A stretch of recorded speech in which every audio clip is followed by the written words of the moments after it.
All right, Kamal. Good evening, everybody. Welcome to TIPS, Triangle Indian American Physician Society third town hall meeting. Thank you, Ashwin and Vinay, for accepting to talk today. May is considered the mental health month, and with COVID-19 and everything going on, we appreciate your talks and your inputs. So thank you for doing it. Kamal, go ahead. Okay, thank you, Auntie. I just want to thank everyone for taking the time out of their busy lives to be a part of this today. It's a real pleasure, actually, for me to introduce these two speakers because, as everyone knows, they are very esteemed, very respected. Mental health is one of those things that I think, unfortunately, gets the short shrift in life. You know, cancer, heart disease, obesity, these things, they always capture the spotlight, but mental health is something that for various reasons, lack of funding, people being embarrassed that they have mental disease, it gets swept under the rug, and that's not really fair because the thing about mental health, brain function, how you feel, this is what allows you to accomplish the things that you want to in life. Mental health is the thing that gets you to the thing. So people just don't give mental health the appreciation and the importance that it really deserves. So society is stressed as a whole for various different reasons anyway. That's how people are. We have anxiety, insecurities, various fears, and then you take something like coronavirus, which is new, it's unknown, and it scares people. And people are now in an environment where they're totally not used to. Can't leave your house without worrying about picking up the virus. You can't work, you can't see your friends. So there's no question that this new way of life, because we're not used to it and it's so constricting to us as social creatures, is going to negatively affect our mental health. And this is something that you're not really seeing in the news as much as the pulmonary complications, strokes in young people, coronavirus potentially affecting younger patients now. So it's not getting the highlight and the attention that it deserves. So I think it's time that we finally, dispel that. It's time that we finally give it the importance that it deserves. And I think the next two speakers are really going to help highlight what it is that this current situation is doing to our mental health, what we can do to address it, not only for ourselves, but for our families and the people around us. So without further ado, the first person I'm going to introduce is Dr. Ashwin Patkar. I call him Ashwin Uncle. And whenever you introduce somebody, I've introduced plenty of people. People have introduced me. The first thing that people say is, "Oh, so and so CV, it's so complex that I can't encompass it." Well, I can tell you, in this case, it's true because I've never seen a CV that's 75 pages long. So I doubt that Ashwin Uncle himself knows of all of his accomplishments. So, just very briefly, Ashwin Uncle is a professor of psychiatry and community and family medicine at Duke University. He's the medical director of the Duke Addictions Program and the Center for Addictive and Behavioral Change. He had his original training in India. He had further psychiatric training in England and a neuropharmacology degree from the University of Nottingham. In this country, he completed his psychiatric residency at Thomas Jefferson University. He's board certified in psychiatry with the American Board of Neurology and Psychiatry with a subspecialty in addiction psychiatry. He also has a certification in addiction medication and pain medicine, and he's been practicing for over 25 years. And interestingly, he's had over 250 peer-reviewed publications. So for anyone that's not in the medical field, that's a very, very hard thing to do. And that shows extreme dedication to someone's craft and extreme dedication to his patients. So without further ado, I'm going to turn it over to Dr. Patkar. Thank you, Kamal, for that kind introduction. Thank you, Vandana. I had known Vandana and Kamal for years. And when we founded TIPS over a decade ago, the goal really was where it has reached today. Having physicians of similar backgrounds really share in their experiences, support each other, and learn from each other. And in that context, I think the town hall meetings, which have been arranged to address the COVID-19 pandemic, that's really noteworthy. I'm going to spend the next 10 to 15 minutes talking about the mental health consequences, and more importantly, what we can do as well as patients who you might be seeing to really improve their psychological health. The first thing I'll tell you is I saw a couple of patients on telehealth today. Works as a research assistant at UNC, and she now is, because research has halted, she's staying at home, and she sent me a message saying, I think this pandemic is not going to end. I'm afraid to go out, and I may as well blow my brains out. And that extreme reaction occur with social isolation. Another patient who is at Duke, I don't discriminate between UNC and Duke. He works from home as a coding analyst, and for about 6 to 8 months. And she said, staying at home, she says she cannot meet her elderly parents. Her boyfriend is in Colorado and can't come here. Then she had an argument with her boyfriend over the phone, and the next thing is she relapses into drinking. So these are not common events. And when you really look at mental health of any kind of disaster, the term we use in psychiatry is called disaster psychiatry. And there have been extensive research done on what the consequences are.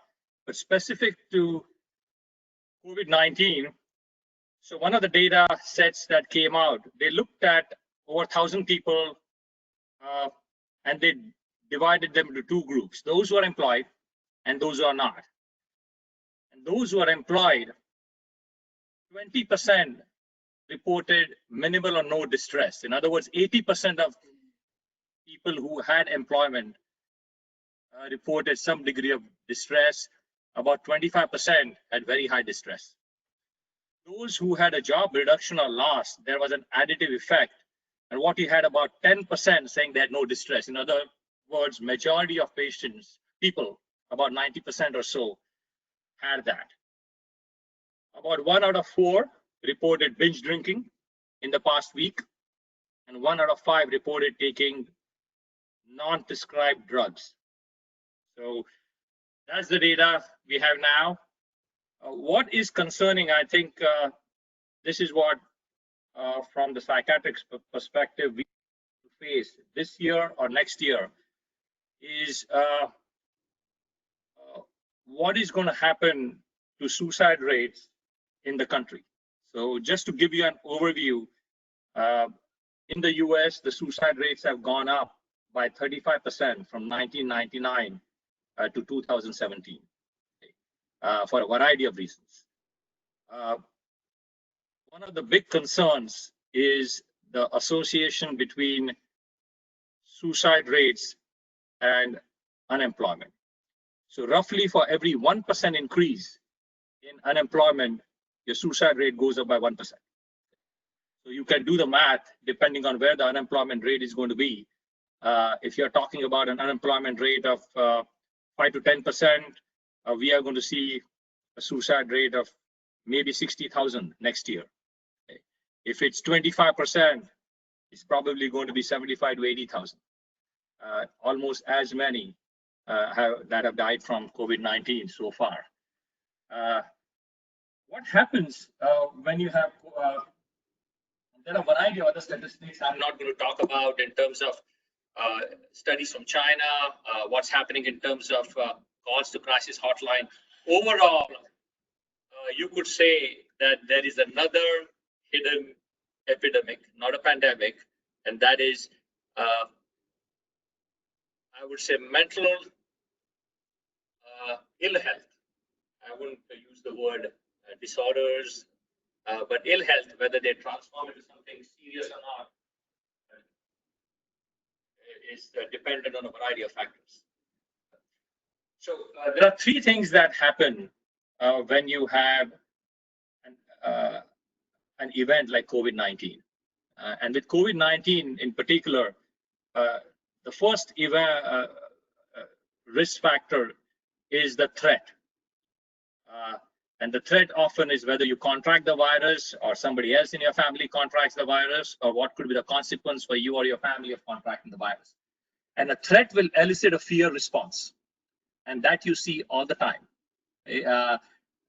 One great example of a fear response is how many of you have been able to go and buy toilet rolls easily in a grocery store. Holding of items is a fear response. The second thing that happens is the social restrictions that have been put into place. The isolation is viewed as confinement, right? And confinement actually has been one of the most effective ways of torture historically.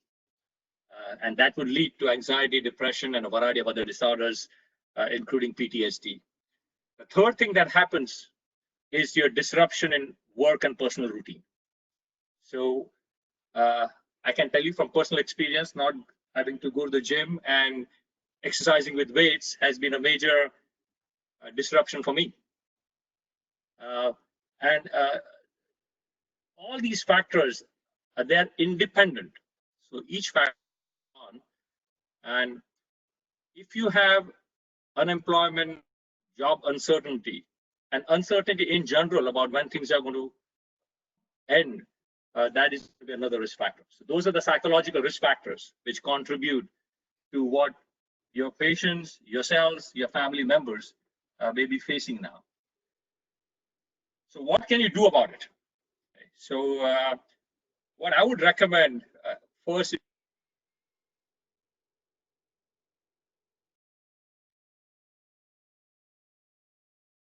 and that commitment is connections with others. So try to maintain meaningful connection with your family, friends, even though you don't meet them. You can talk to them. You can have what we're having now, Zoom meetings or WebExes, but maintain that connection. A stands for attitude, and it's really important that you have a positive attitude. Self-efficacy, which is self-confidence, is shown to be one of the most protective factors against depression and anxiety. If you have a positive attitude, you're going to focus on things which are in your control, as opposed to things which are not in your control. R stands for routine. So try to establish a routine as much as you can.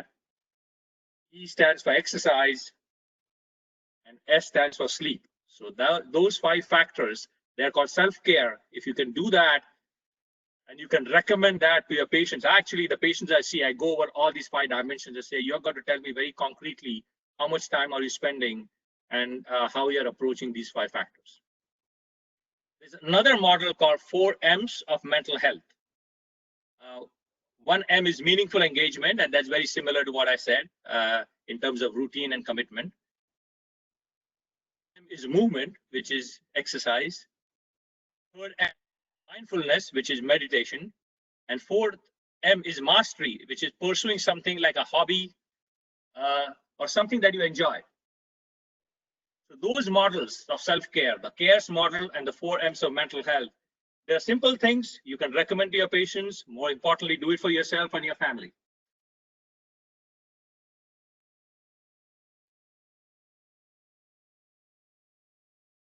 So these are people, I know my good Sharad Vora had spoken earlier, people who actually come in contact with patients with COVID-19.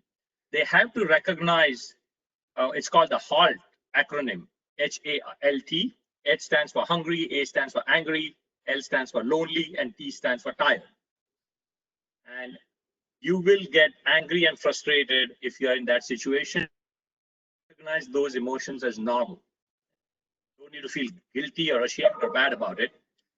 And then practice what we call selfish self-care. In other words, don't get overwhelmed by having to look after others, yourself first. Have time and space for that. Have time and space for people, family, and then share positive experiences. It's very difficult. It's easy to get sidetracked into negative experiences and who is on the ventilator and who died, but share positive experiences. So in a nutshell, what happens when you do that is you move from the threat phase. There are three phases of adaptation. The threat phase is dysfunctional, where you're complaining frequently and all you're doing is having your TV switched on to COVID news. Second is the awareness phase, where you become aware that you're going to move on. The information is too much, it's too bad. You recognize people are doing your best. And the last phase, which is the adaptation phase, is you start focusing on what's valuable for you, what you value in life, what are things in your own control. Spend some time on things which are important to you and your this healthy relationship, practice faith, try to help others, and appreciate important things in your life. Then resources and formal therapy sessions. So, for example, there's a therapy called ACT, Acceptance Commitment Therapy. And the goal is to basically change your response to unhealthy experiences and focus on values and purpose. We have developed a 6-session model you can do over telehealth for patients with mental illnesses. There are a variety of resources. I won't go through them. There's a slide. We are going to make this available on the TIPS website. There are handouts for provider care. There are handouts on mental health, which you can share with your family. There's psychological first aid, provider care guidelines, and there are tips for disaster responders. So there are all these resources we can share. I'm mindful of the time, 8:15, 8:30, post-dinner, perhaps pre-dinner. So I'm going to stop here. And colleague Vinay Saranga, who's an expert in child and adolescent psychiatry, I think Kamal is going to introduce him and he can take over. And then we'll be happy to answer any questions or comments. Thank you. Thank you so much, Dr. Proctor. Very, very enlightening as always. So for our next speaker, I'm going to introduce Dr. Saranga. He's a native of Kentucky. He had his initial medical education in Europe and then did his training in this country in New York. He did a psychiatry residency at Wright State University in Ohio, then a fellowship in child and adolescent psychiatry at the University of Kansas Medical Center. He's been in North Carolina since 2012, and he's currently the outpatient medical director at Easter Seals UCP and has a private practice, Saranga Comprehensive Psychiatry in Apex, North Carolina. He is very well respected, and we are very honored to have his time today. Dr. Saranga, if you would please.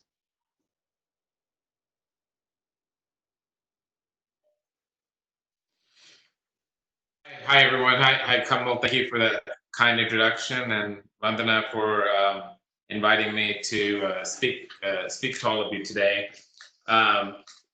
So my focus is going to be more on how to help the children and teenagers through this kind of COVID-19 pandemic.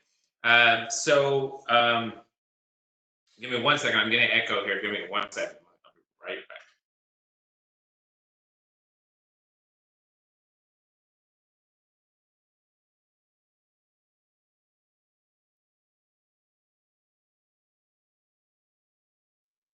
Sorry about that. All right, I was hearing an echo in the back. Okay, anyway, so let me focus on some more practical tips for parents, really, on how to help their kids through this pandemic. I noticed clinically, the first few weeks when we were going through this, the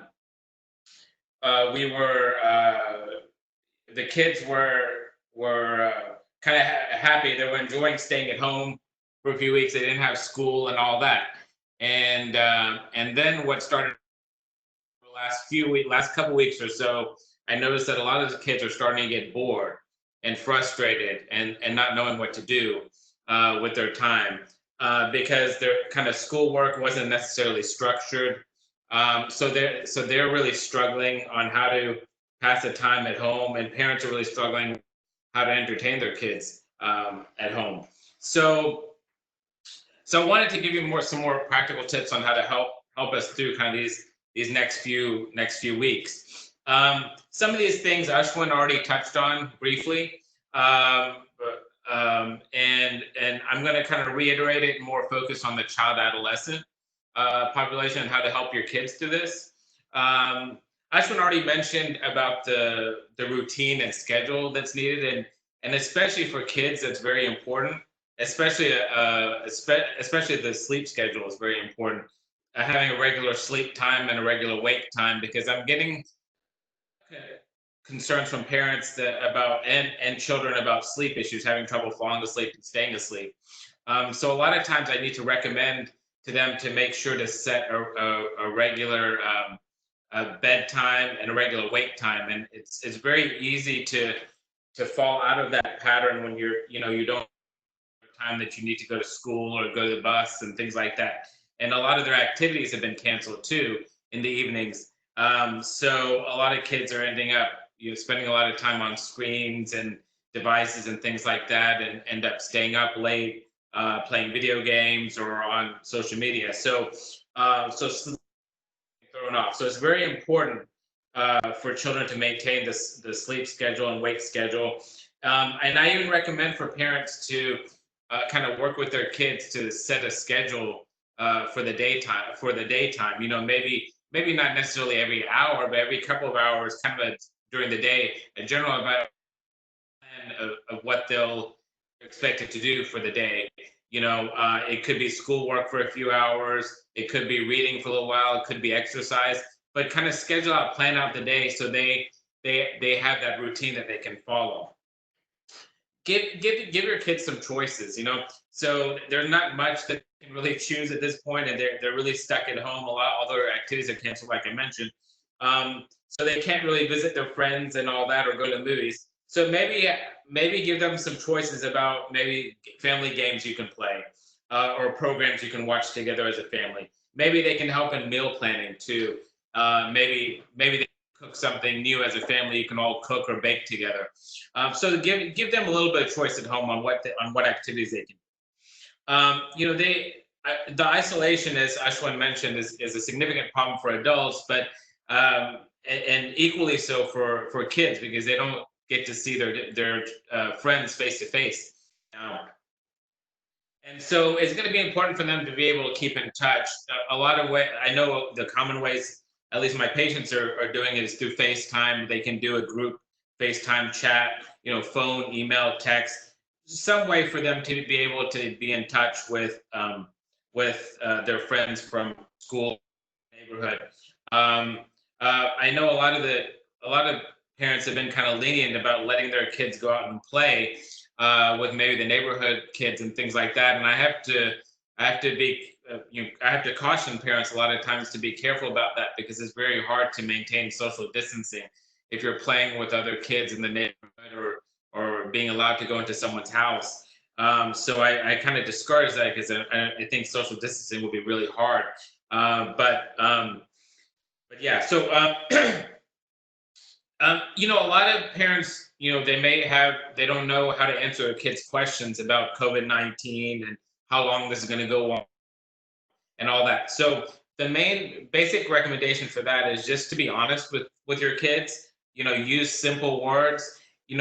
A lot of things about what's going on right now with the COVID-19 and how long this is going to go on, we're not exactly sure. We have a general idea, but we're not exactly sure. So open and honest with them about that. You don't want to promise them things that you really don't know at this point, because that creates some mistrust. If they need sometimes you can help with boredom by giving them something new to learn about. It could be a craft, it could be baking, it could be reading a challenging book. So give them something new to do. Ashwin mentioned on the exercise piece, and I think this is equally important, especially for the kids. They need to stay physically active and get outside, get some fresh air. Go walk outside as a family is a good idea. Maybe in the evenings, going for a bike ride with a family too. Obviously maintaining social distancing guidelines, but they need to get that exercise as well. Some kids would really benefit from even making a quarantine journal. And what I mean by that is, at the end of the day, just they can write or draw what they did for that day, or what they're thinking about, or what they're worried about, just to get some of their thoughts and ideas out on paper, and it gives them a little bit of something to do as well, just to pass a little bit of time. Right now, I think one of the things is, don't be too hard on yourselves as parents. I know we all aspire and try to be the perfect parents, and it's not always possible, right? And especially now with things being so uncertain, and we may not be able to travel like to, and things. A lot of travel plans, vacations have been canceled. It's really hard to be. Things are not going as planned for all of us. So when you're trying to manage, working from home, as far as making sure your kids are doing the work they should do for school with the virtual learning and all that, you just realize we're all trying to do the best we can to get through this. And this is we're kind of learning as we go through this process. So, be flexible with your kids, be patient with them, be patient with yourselves as well. And make sure to give your kids some downtime and some space too, because it's none of us are used to kind of being around each other all the time, and looking at each other all the time. So maybe they just need some space, and maybe they just need to some downtime in their room to read a book or what have you. So let little things go is an important thing as well, because you want to try to choose your battles with the kids, especially when you're going to be with them all day long. So try not to overreact when things break, or if they take too long, or things don't go quite as expected. I think one of the things also that especially now, as we're starting to reopen now, talk to your kids about making future plans too. I think that's going to be important. Things that give them help them realize that this isn't going to go on forever. Not going to be stuck at home forever, and start making plans for maybe Christmas time, or vacations you may go on next year, or things like that. Look at pictures of places you may want to visit in the future, just so that they realize, just for yourselves as parents, but for the kids, for them to realize and understand that we're not going to be stuck like this forever. We don't know exactly how long it's going to go on, but we'll get through this, and we'll eventually, hopefully, go back to our normal lives. But those are some kind of brief tips that I had for you now.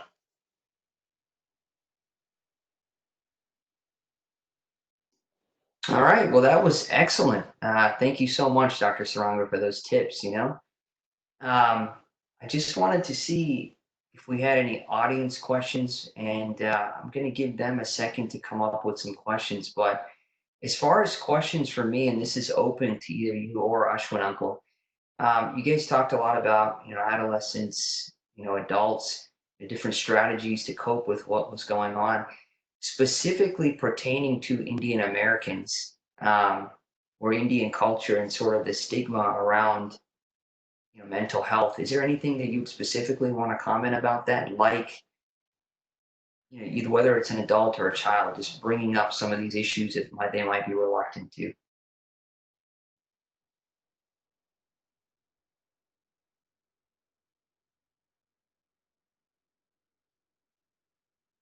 Ashwin, you're on mute. Ashwin, you're on mute. Yeah, so thanks, Vandana, for pointing that out. So we actually are doing a seminar this Saturday through API in India, just to talk to people about how to recognize symptoms of what we call distress, and then to see what you could do about it.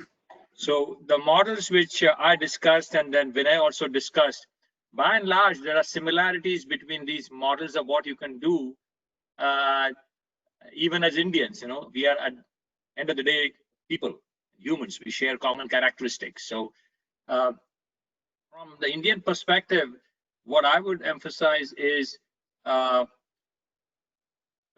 meditation, and faith. These are powerful protective factors in a variety of psychological stressful events. And whether you are going to temple, whether you are at home, whether you are anywhere else, practicing that is good. On the other side, Indians generally are not as physically active as we would like them to be. So I mentioned about movement, just taking a walk, even going out in the garden, doing some yard work, moving inside the house. When I mentioned about routines, have a routine, and pursue your hobbies. We love to read, we love music. Some of us like to sing. All those things are positive experiences. On the other side, Indian culture in general is resistant to talking about negative emotions.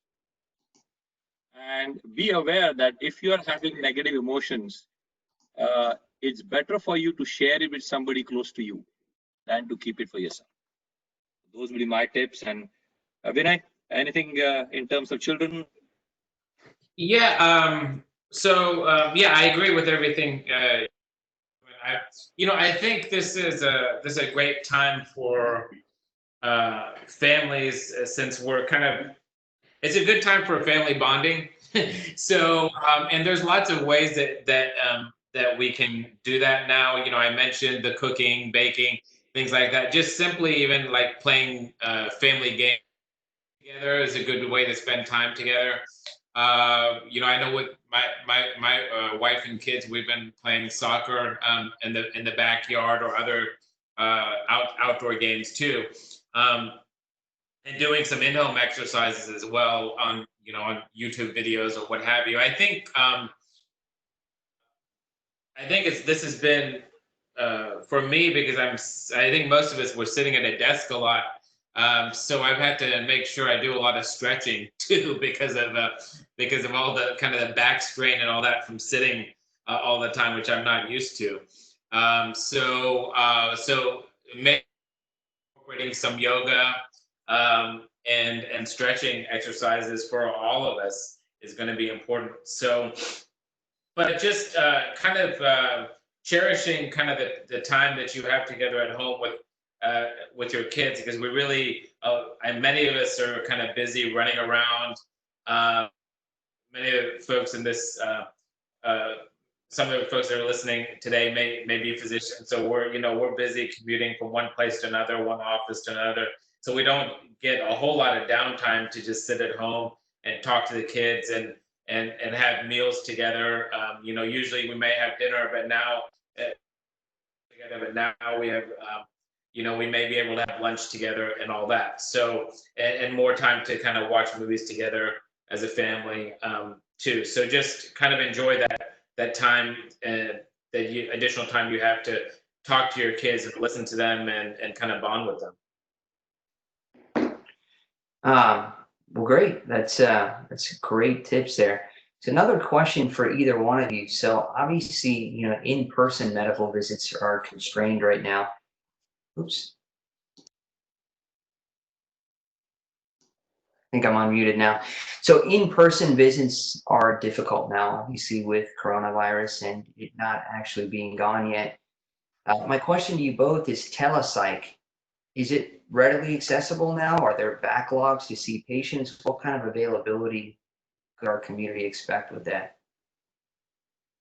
Vinay, why don't you take that, since you are doing a lot of telepsych?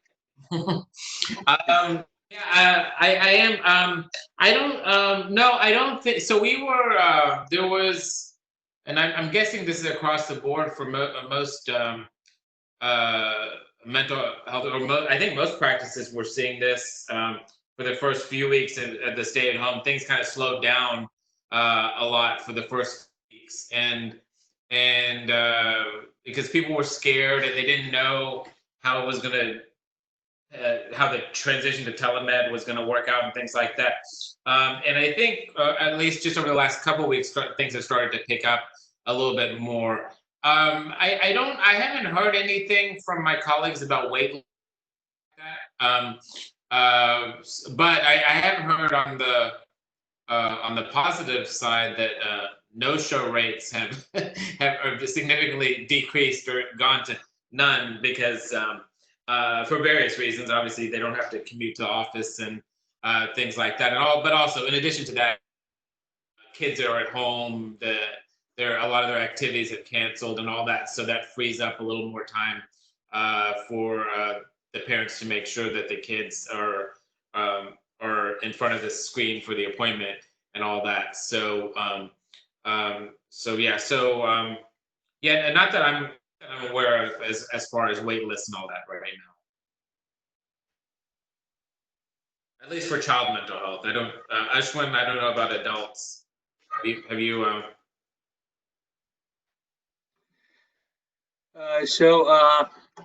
Can you hear me okay, Kamal? So I think there was. I can hear you. Okay. I think what Vinay said is spot on, that there really isn't much of either a backlog or an infrastructure issue. So here are two aspects which are outside physician control, which I think are going to determine how telehealth in general and telepsych in particular is likely to progress. So first and most important is insurance reimbursements.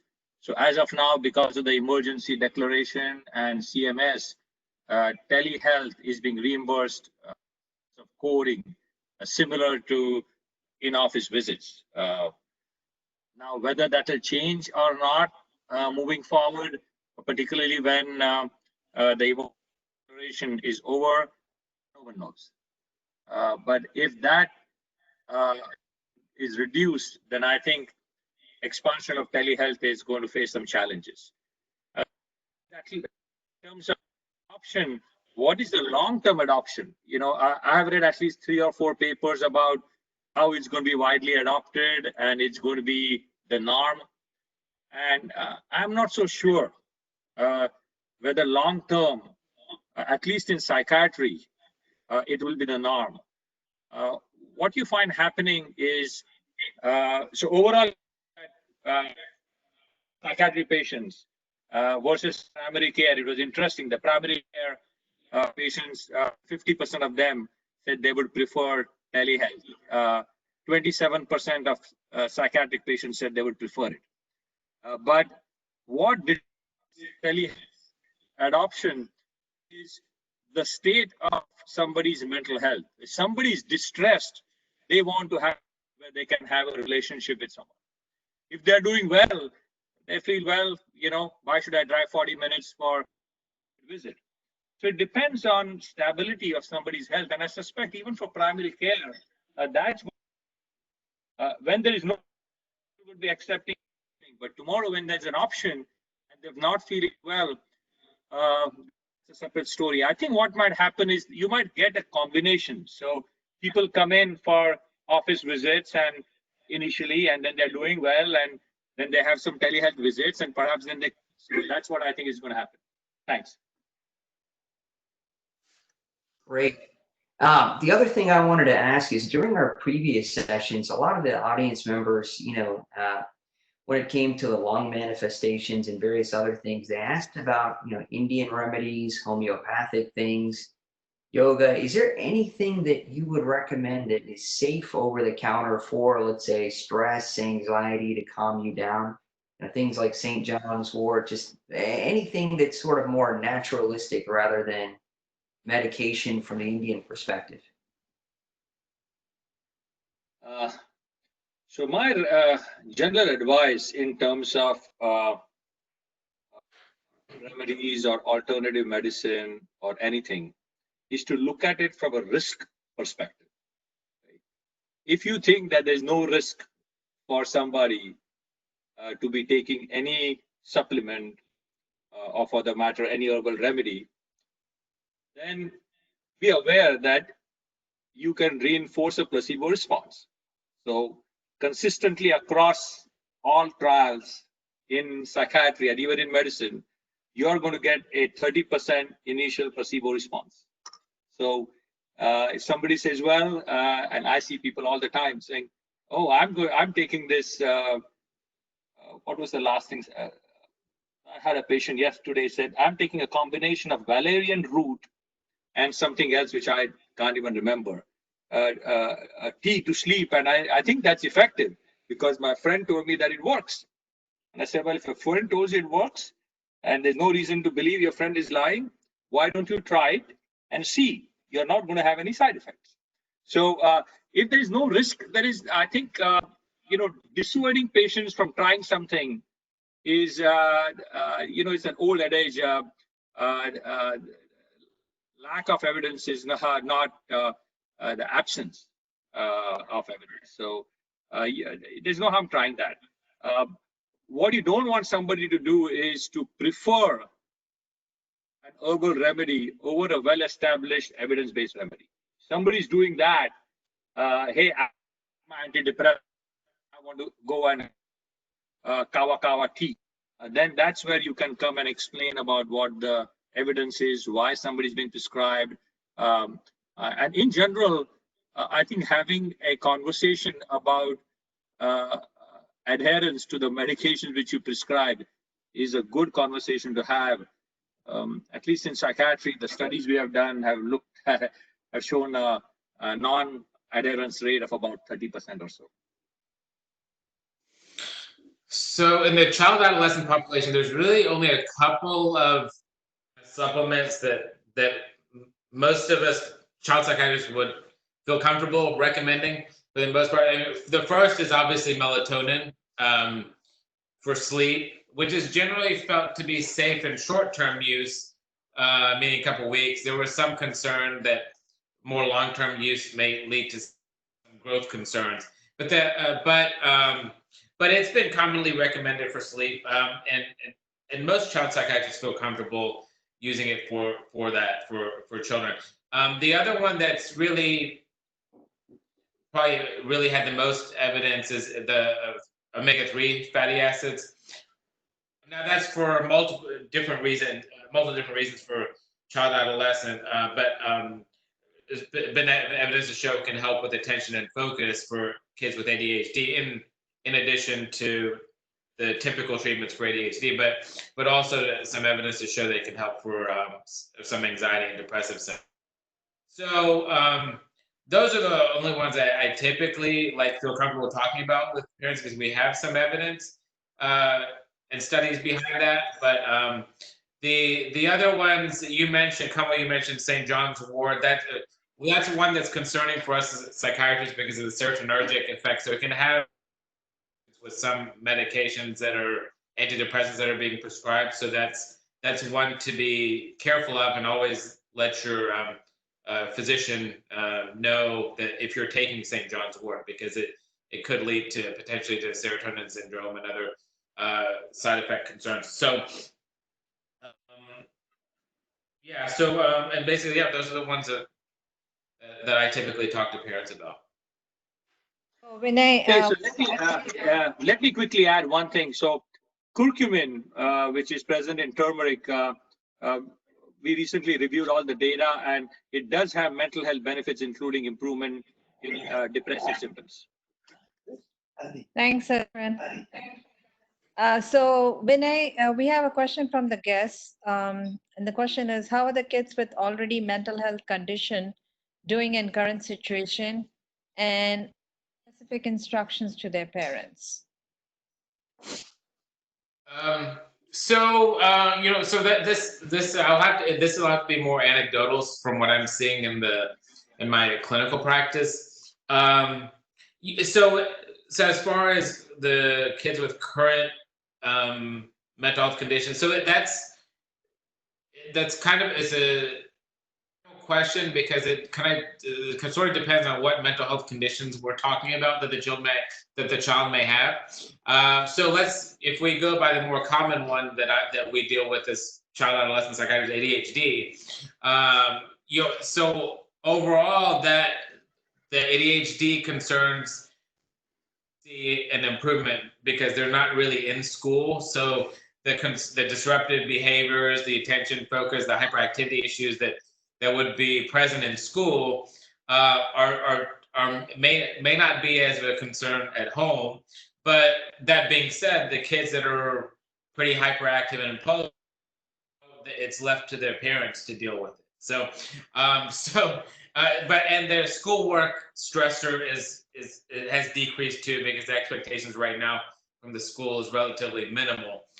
So they don't have that added stress with ADHD kids. So basically, I guess long story short, there may be some improvement in the ADHD concerns, but the parents really have to manage the behaviors if it's getting to be a problem, and the child may need to continue the medication if the hyperactivity and impulse control issues are being at home.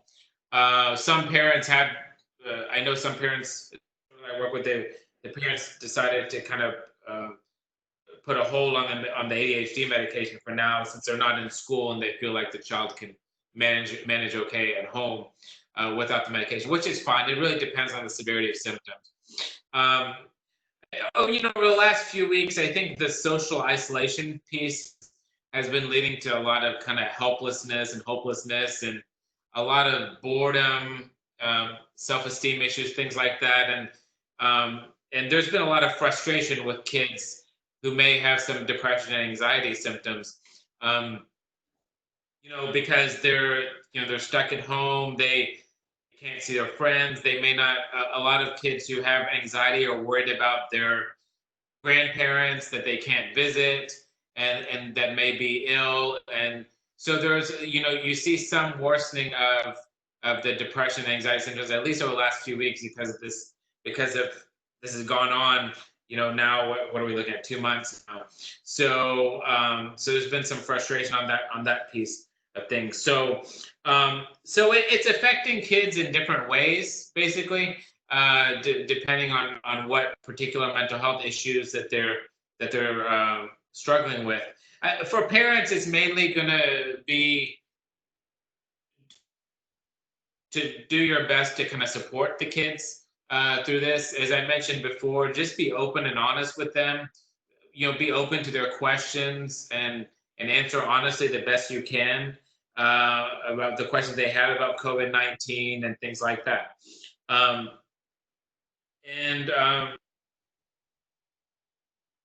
Screen time, I mean, that's been another kind of issue for a lot of parents, whether the child has mental health issues or not, is screen time, what to do about screen time. And so obviously in some ways, in most ways, most kids are spending a little more time on screens than we would like. But also the current situations that most kids need to have a laptop or device to do their schoolwork and assignments now too, which is understandable. I think the main thing is going to be make sure balance between their screen time and their other activities that are necessary for them to be healthy. And so making sure they're getting, as I mentioned, enough sleep, that they're getting enough time to do their schoolwork and reading, that they're spending still some time socializing, maybe FaceTime or whatever with their friends, or spending time with the family. They have enough time to exercise and do physical activity. So there needs to be, just do the best you can as parents to kind of balance their day amongst those things, so they're not just spending 10 hours a day in front of the TV or device and not interacting with anybody, because it's healthy from a mental or from a mental health standpoint or a physical health standpoint.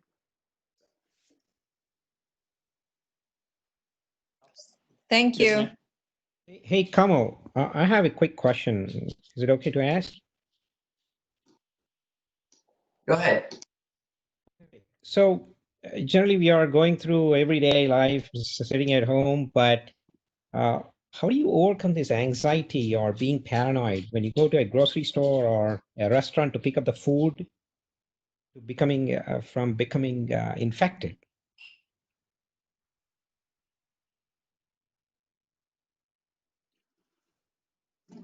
So you're still in that threat and fear response zone. So you're going to move towards things which are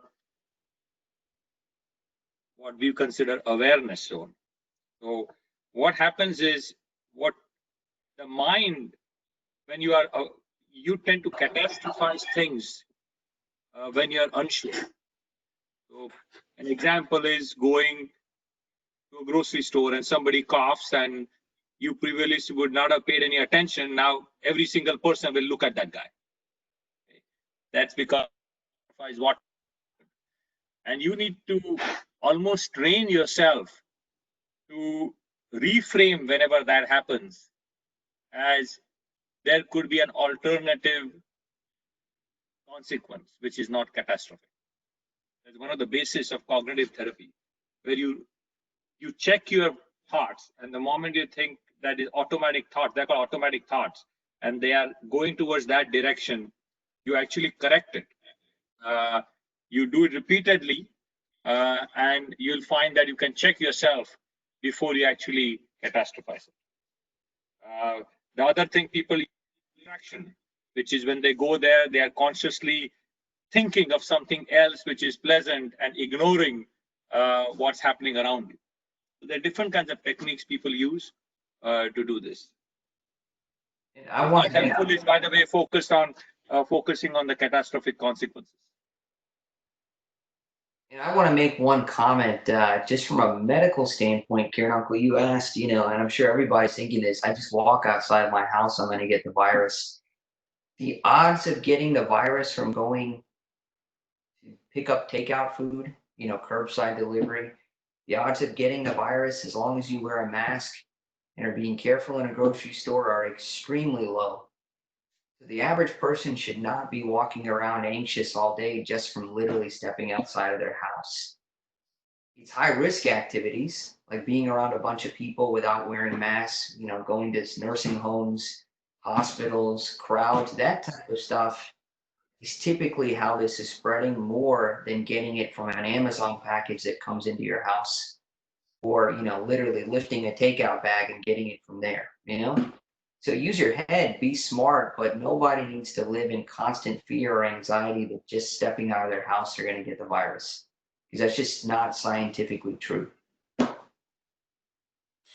Kieran, if I could add one more thing too. I mean, I think one of the things I have to remind myself, and especially a lot of kids that I work with that have anxiety, is focusing on what you can control in this thing. So we can't really, you don't know, like when you go to Publix or whatever, if anyone has COVID or whatever, and if they've touched something.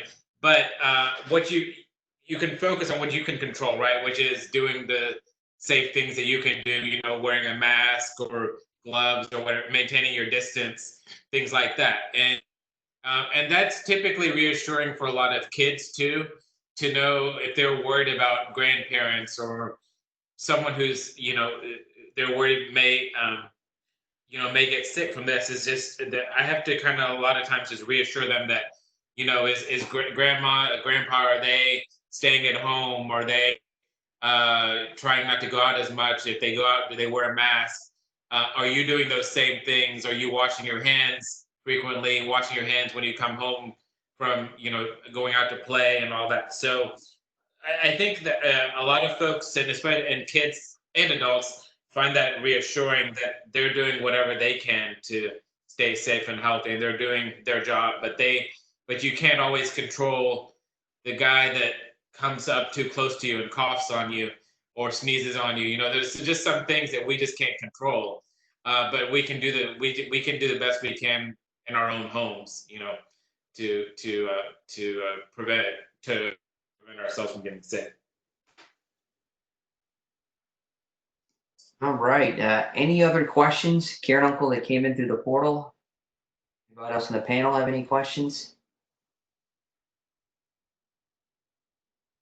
No, I don't see much. So I think we are pretty much about time anyway. We can probably give a One last question, one- Vinay and Ashwin. Yeah. What's the advice to the graduating students. I mean, they're not having their graduation and then, not finding jobs, even though they'll be graduating virtually.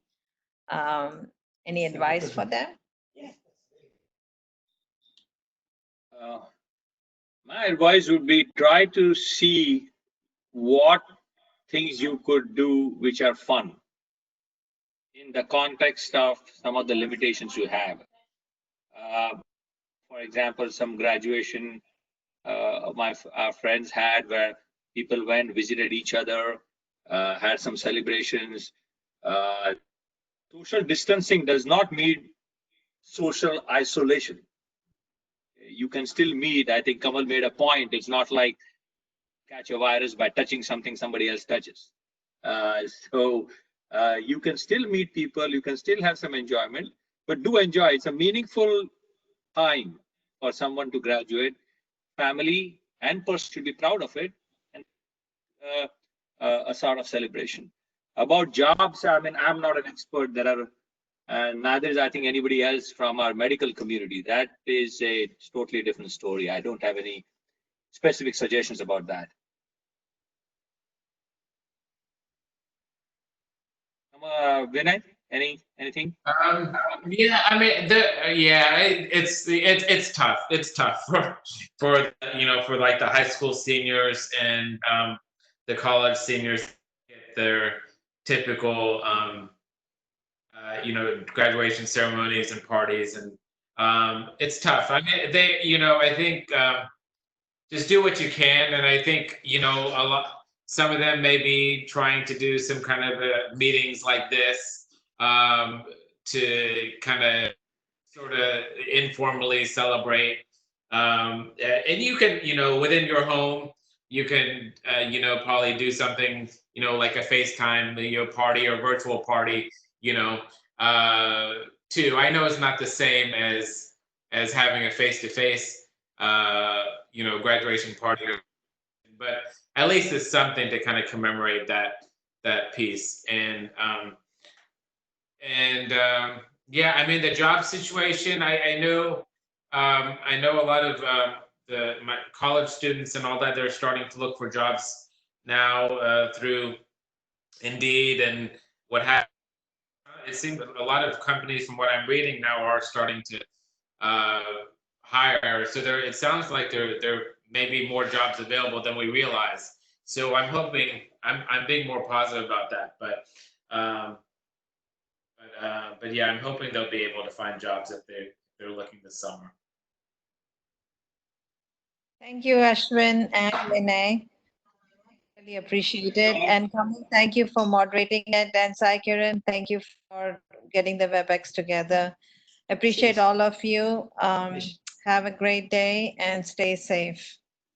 Thank you. Bye. Thank you Thanks, all. everybody. Bye. Take care. Bye-bye.